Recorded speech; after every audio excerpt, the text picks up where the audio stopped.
Hello and welcome. My name is Amy Weber. I am a clinical social worker specializing in work with children and their parents. This month at Speak, Learn, and Play, we are talking all about preparation. And today, specifically, I want to talk about transitions. And when I say transitions, I don't just mean the big, obvious ones like starting a new school year, going to camp, moving houses, shifting from summer back into back to school season. I also mean the tiny daily transitions that somehow manage to create enormous family drama. Turning off the TV, leaving the playground, getting into the car, getting out of the car, putting on shoes, coming to the table, starting homework, ending Legos, leaving the house, coming home after school, getting out of the bath, getting upstairs for bed, and of course, a classic, we need to leave in 5 minutes, which for some children lands less like helpful information and more like an act of emotional violence. Today's webinar is called the Transition Toolkit, Preparing Kids for Changes, Endings, and New Beginnings.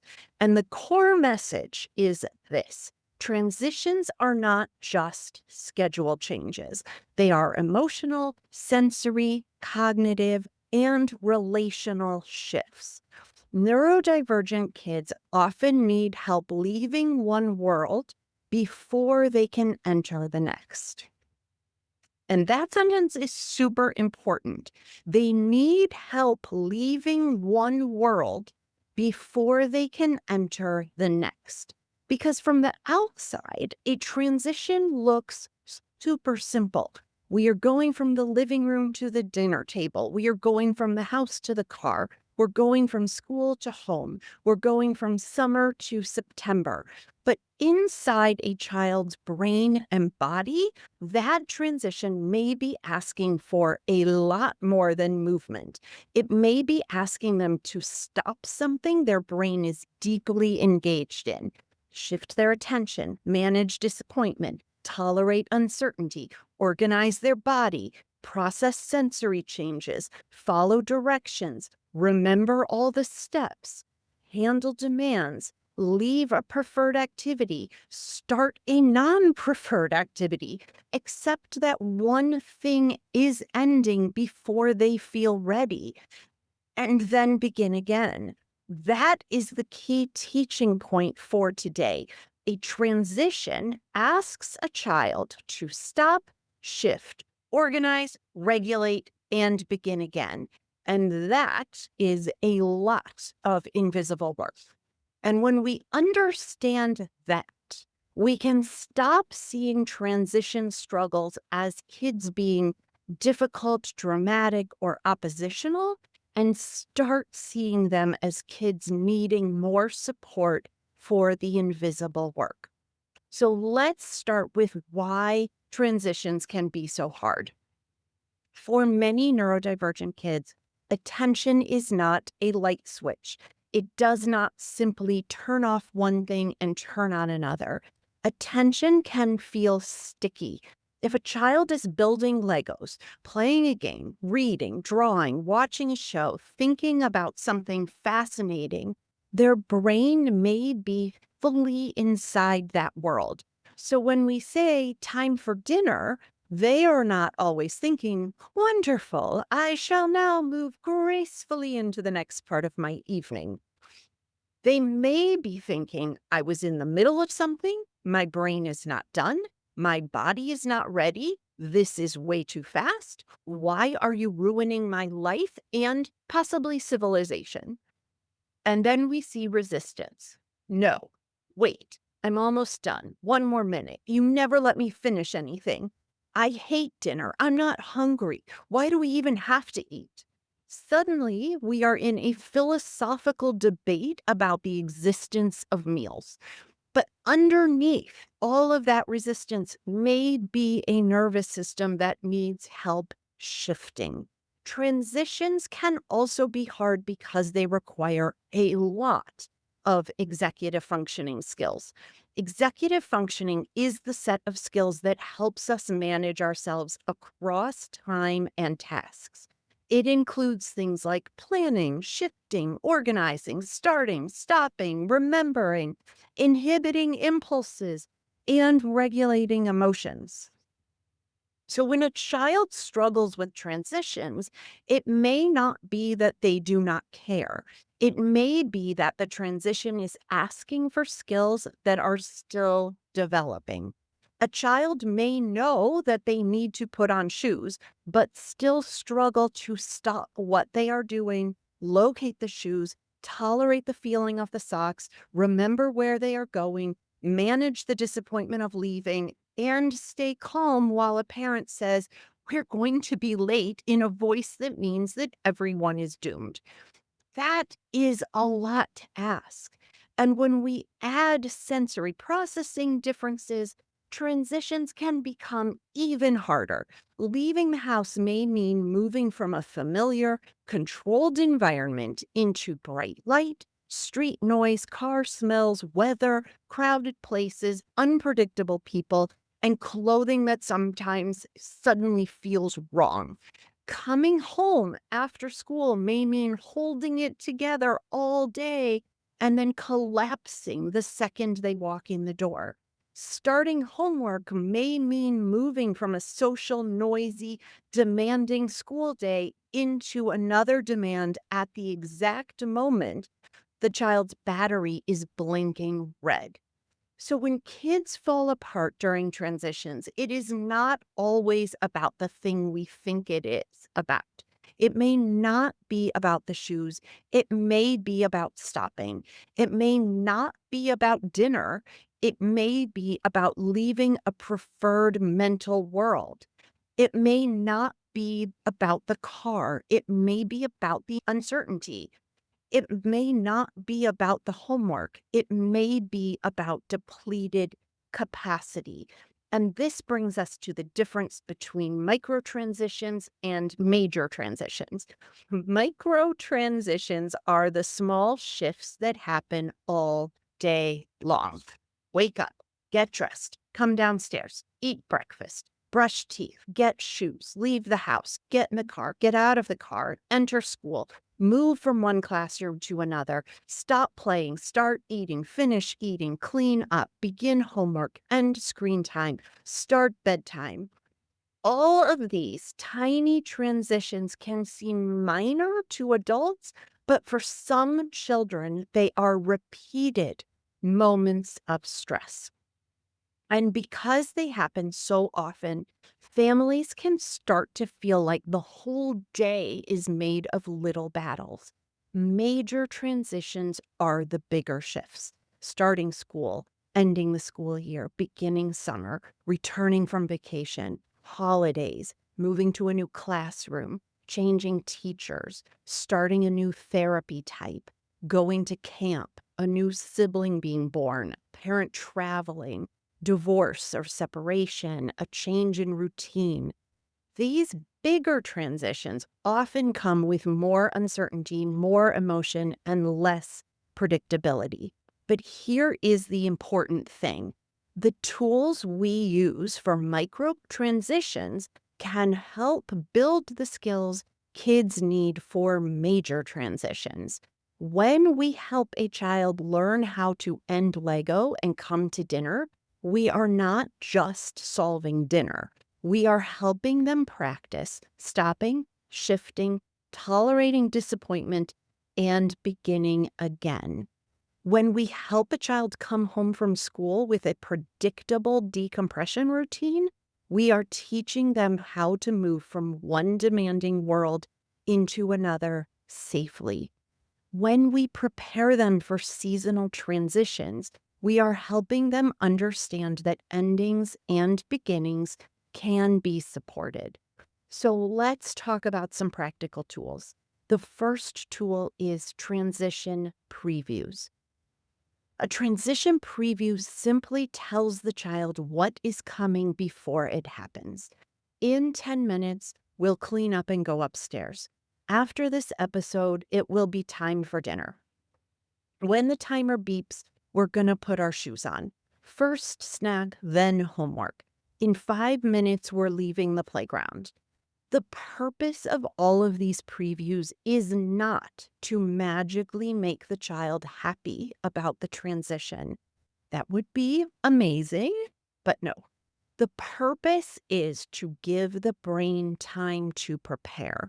A preview says, this ending is coming.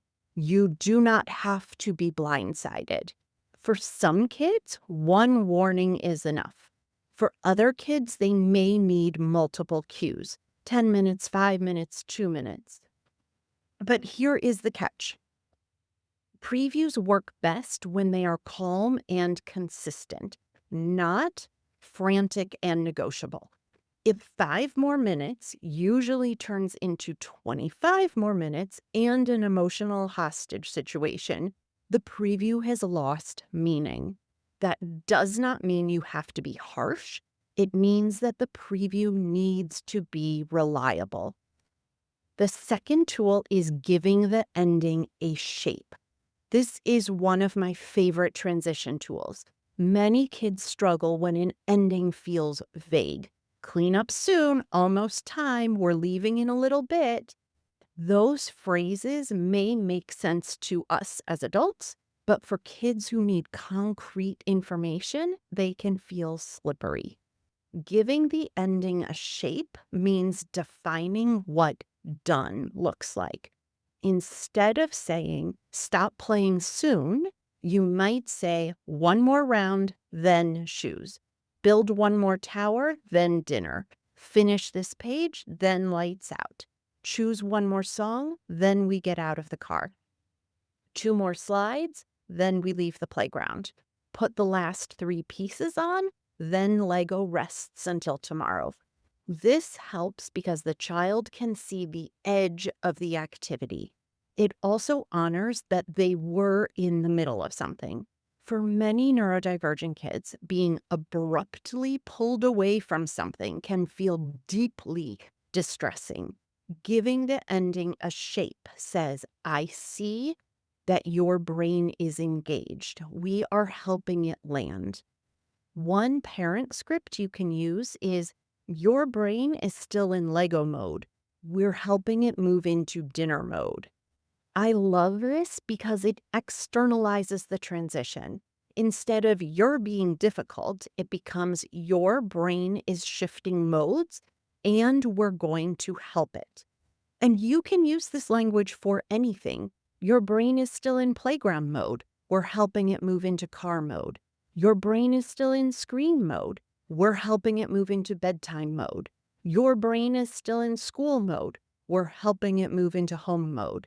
It gives kids language for what is happening inside them. The third tool is creating a bridge. Some kids need a bridge between one activity and the next. A bridge is a small object, job, song, phrase, movement, or a ritual of some kind that helps carry the child across the transition. For leaving the house, a bridge might be having a specific job. You're in charge of the keys, or you carry the snack bag. For coming home from school, the bridge might be a predictable routine. Shoes off, snack, couch, quiet time. For leaving a preferred activity, the bridge might be taking a photo of the Lego build so the child knows it is not gone forever. For bedtime, the bridge might be the same song, same stuffed animal, same 2-minute check-in every night. For going into school, the bridge might be a goodbye ritual. Hug, high five, see you at pickup. For seasonal transitions like summer ending, the bridge might be making a summer memories page or book before creating a school year plan. Bridge objects can also help. A child may bring a small toy in the car, wear a familiar hoodie, carry a fidget, or keep a note from a parent in their pocket. The bridge is not a bribe. It is not avoidance. It is a transition support. It helps the child feel continuity between one world and the next. Because remember, transitions are not just about time, they are about leaving one state and entering another. The fourth tool is using visual countdowns or checklists. Many neurodivergent kids process visual information more easily than verbal information, especially under stress. A visual countdown might be a timer, a sand timer, a countdown app, sticky notes, or a simple written list. A checklist might say bathroom, shoes, backpack, water bottle, car, or snack, homework, break, dinner, or pajamas, brush teeth, book, lights. Visuals reduce the need for constant verbal reminders, which can start to feel like nagging even when we are being perfectly reasonable and only repeating ourselves because apparently no one has heard us the first 11 times. Visuals also make the transition more predictable. Instead of the parent being the source of every demand, the list becomes the guide. You can say, check the list, rather than I have personally told you to put on your shoes so many times that I am now spiritually bounded to those sneakers. The fifth tool is preparing for the after. And this is a big one. Often we prepare kids for leaving, but not for what happens after they arrive. We say we're going to the birthday party, but the child may need to know what happens when we get there, who will be there, where do I put my gift? Do I have to say hi? Can I stay near you? What if it's loud? What if I don't want cake? When are we leaving? We say time for school, but the child may need help picturing the first 5 minutes after arrival. We say get in the car, but the child may need to know whether we are going straight home, stopping somewhere, or doing an errand that was casually added by an adult but feels like a betrayal to the child. Preparing for the after means answering the unspoken question, what happens once this transition is complete? For example, when we get to grandma's, we'll say hi, put our coats down, and you can go to the quiet room for a few minutes. When we get home from school, you'll have a snack and 20 minutes of quiet time before homework. When we leave the playground, we'll go home, wash hands, and have lunch. When the party ends, we'll get in the car and you can listen to your music. This helps the child's brain land in the next place before their body gets there. My sixth tool is offering controlled choices. Transitions often involve a loss of control. You were doing this and now you have to do that. For kids who are anxious, demand sensitive, or easily overwhelmed, that loss of control can feel very threatening. Controlled choices give a child some agency without changing the boundary. For example, do you want to hop to the bathroom or walk? Do you want shoes first or jacket first? Do you want to clean up blocks or animals? Do you want to bring the blue fidget or the green one? Do you want to sit by the window or sit by me? Do you want to leave the playground after the slide or after the swings?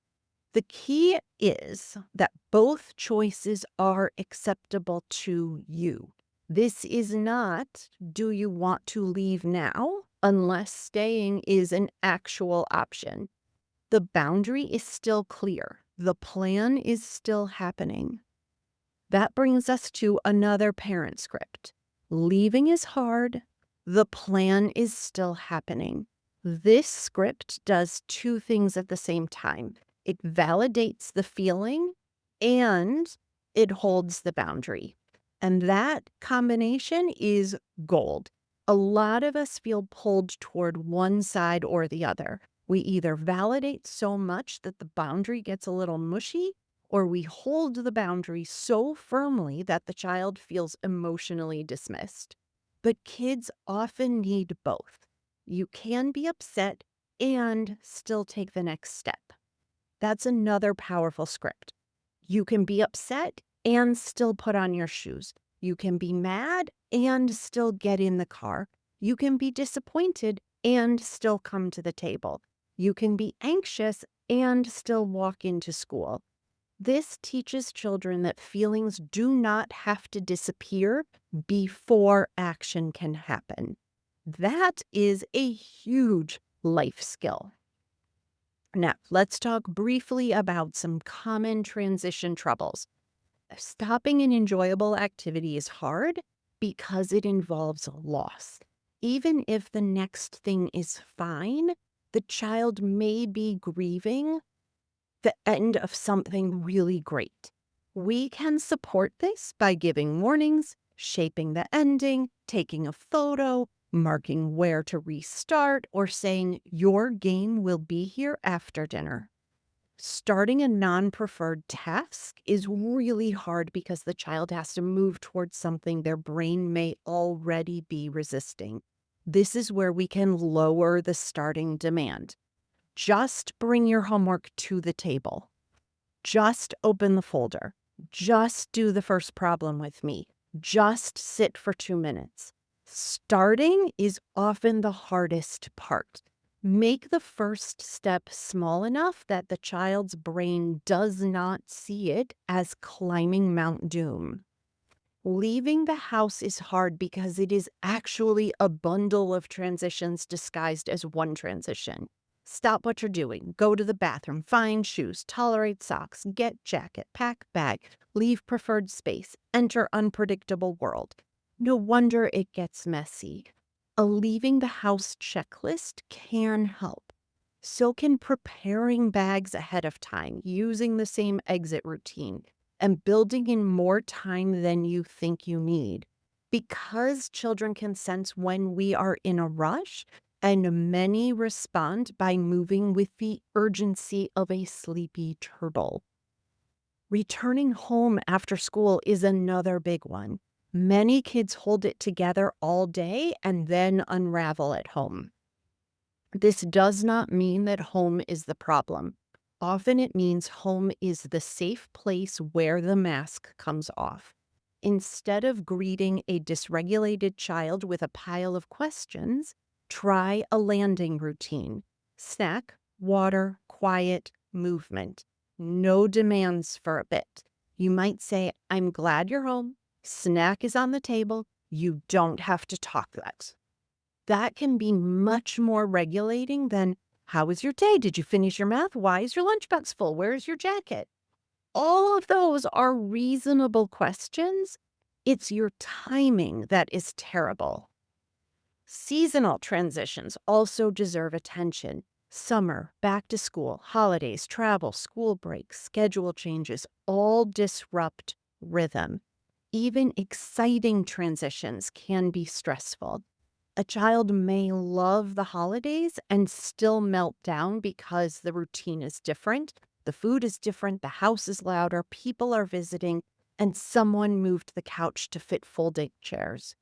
A child may be excited for summer and still struggle because the structure disappeared. A child may want school to start and still feel anxious about the unknown. For seasonal transitions, previews are especially helpful. Use calendars, make simple plans, talk about what will stay the same and what will change. Create rituals for endings and beginnings. For example, at the end of the summer, we'll make a summer memory list and a school year comfort plan. Before winter break, we'll look at which days are school days, home days, and visiting days. Before camp starts, we'll visit the building, look at photos, or practice the morning routine. The goal is not to remove all uncertainty. The goal is to give the child's brain a runway. And that brings us to my parent reflection for you. Which transitions in your family are actually asking too much too fast? This is such a useful question. Because sometimes the problem is not that the child refuses transitions. Sometimes the transition itself is too abrupt, too verbal, too rushed, too sensory heavy, too many steps, or happening at the worst possible time of day. Maybe your child cannot go straight from school to homework. Maybe bedtime starts too late when everyone's coping skills have left the building. Maybe leaving the house requires too many steps with too little visual support. Maybe screen time ends without enough warning. Maybe Sunday night asks too much after a busy weekend. This question helps us look at the system, not just the child. And often, small adjustments make a big difference. A clearer preview, a shaped ending, a visual list, a bridge object, a controlled choice, a smaller first step, a few extra minutes. Not perfect, just more supported. So, let's bring this all together. Transitions are not just schedule changes. They are emotional, sensory, cognitive, and relational shifts. For neurodivergent kids, transitions can be hard because they require stopping, shifting, organizing, regulating, and beginning again. That is a lot of invisible work. So instead of assuming a child is being difficult, we can ask, what support would help their brain and body make this shift? We can preview what is coming. We can give the ending a shape. We can create bridges through objects, songs, jobs, or rituals. We can use visual countdowns and checklists. We can prepare for what happens after the transition. We can offer controlled choices. And we can use scripts that validate feelings while keeping the plan clear. Your brain is still in Lego mode. We're helping it move to dinner mode. Leaving is hard. The plan is still happening. You can be upset and still take the next step. While we prepare for transitions, we are not spoiling kids or avoiding reality. We are giving their brains a runway instead of asking them to take off from the driveway. And for many neurodivergent kids, that runway can be the difference between refusal and readiness, between panic and participation, between I can't and I know what comes next. Thank you so much for being with me today, and I will see you soon.